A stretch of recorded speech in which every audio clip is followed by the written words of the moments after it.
Hi there everyone, I'm Richard from Burning Spears. I'm looking forward to today's video. Thank you for joining me for it. Today I'm cooking rump steak, a South African favourite. It's known as sirloin steak in the States, and really is one of my favourite cuts of meat. A little bit more tough, a lot more flavour, and of course it's got a lot of fat on it. Fat equals flavour, we all know about that. So as you can see, this is a little bit brown and discoloured. That's because I froze it. It was such good quality rump that I got from a butcher that I couldn't eat all of it at once. That might surprise some people, but so I froze some of it, and then I've got a little ribeye that I'm just doing on a test piece for someone to taste. It's amazing ribeye, so you can see the colour differences quite clearly on that. That's why the different colour. Alright, so it's going to be a short video. What I'm going to do is I'm going to showcase this rump. I'm not going to do too much with it. Salt and pepper, that's the only seasoning that's going on it. I'm going to serve that on like a garlic ciabatta, toasted, with some greenery to keep the ladies happy, some sort of salad or leaf or something, I don't know, anything I can find in my fridge really. And then I'm going to grate some parmesan on top. It's one of my favorite ways to eat steak. Nice thin slices. That is, of course, unless I'm eating my own steak. So the garlic, the parmesan, that salt, that umami with this beautiful beef flavor. Man, I cannot wait. So as usual, I'm going to be cooking it on my KJ Classic 2. Great for steaks because of the high heats you can get. Really hot. And I'm going to be putting it in quite a lot of flame today, hopefully. And my Fijian colleague went home recently and he bought me 2 shirts, so I'm quite proud to represent. So thank you, John. I hope I look good in it, guys. Feel free to comment, you know what I'm saying. Alright, so onto seasoning. I'm going to zoom in the cameras a little bit onto seasoning, and we'll talk about that in a little bit more depth. Right, so onto seasoning. There's many theories and ways. My way is, if I'm cooking the steak straight away, I can salt it straight away. I'm using kosher salt, and as always, freshly ground black pepper. But I'm going to season it within 5 or 10 minutes of cooking. I'm not going to wait 20 minutes and let the steak leach, the salt leach out moisture from the steak, and that affect my cook. The other option is to put salt on and leave it for 40 minutes, and then hopefully the moisture will have gone back into a large degree, or you dry brine it overnight.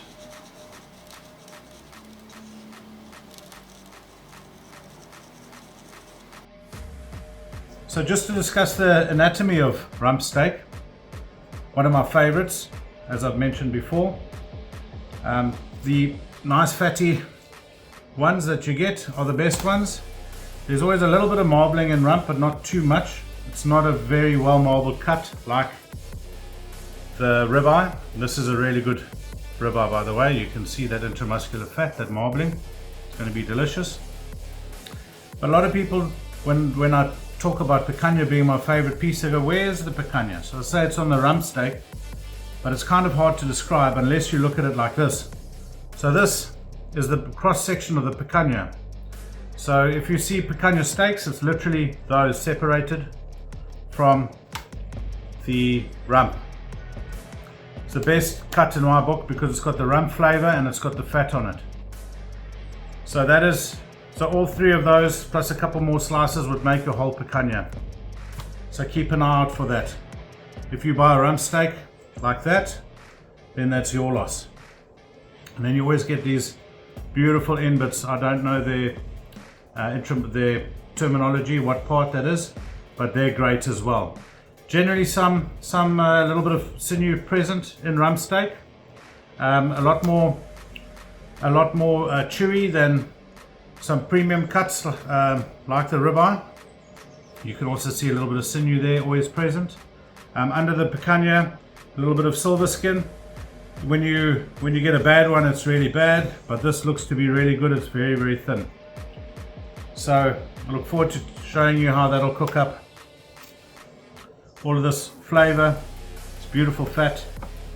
Okay, so just looking on how I'm going to cook on the Kamado Joe today. A lot of you have seen this. It's pretty one of my normal setups, and I've got a drop section for the high searing zone, and then I've got an indirect protected zone for keeping things under control, etc, etc.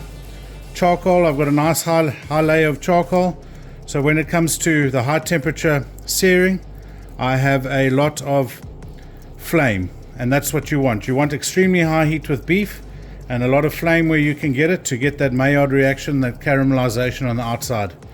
This is going to work well for me today.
Okay, so it was really hard work, that slaving over all of those flames. You can see my eyes are red and watering. My throat is parched, man. Oh. So there's many theories about resting as well. My theory, disclaimer, my opinion, is that you want to rest for as long as you can without the meat going cold and the fat going congealed. So if it's winter and you're not going inside with it, you want to eat that steak pretty quickly, whether there's juices coming out of it or not. So keeping that into consideration, today's a fairly cool day. We're into autumn now, unfortunately, and I'm going to let these rest for probably only about 5 minutes. I'm going to try and push it to 10. I could take them inside and prolong that, just to let those juices settle.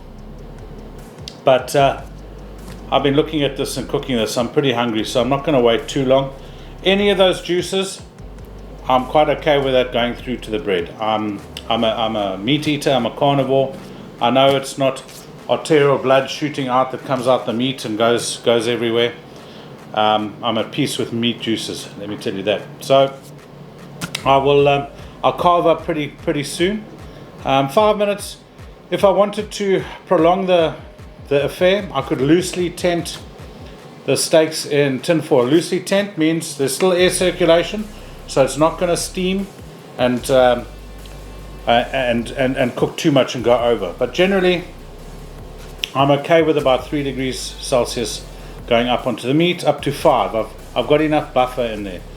It's pretty hard to do a perfect uniform temperature cook through there. You have to be using things like sous vide and that sort of thing. So all you can do is make a really good experience attempt, and fingers crossed I've done that. Okay, time to carve.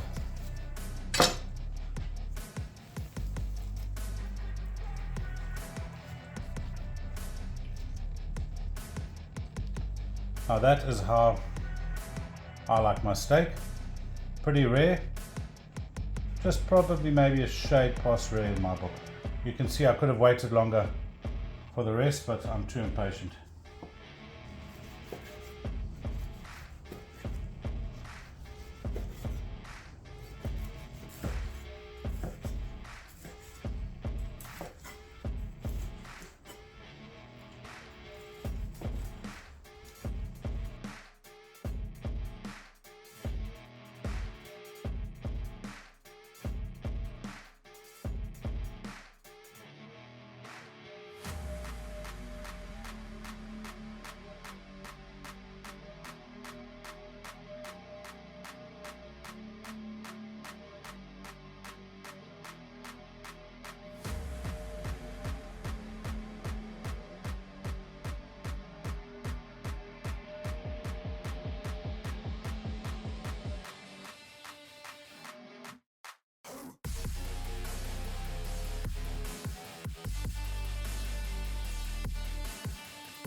Okie dokie.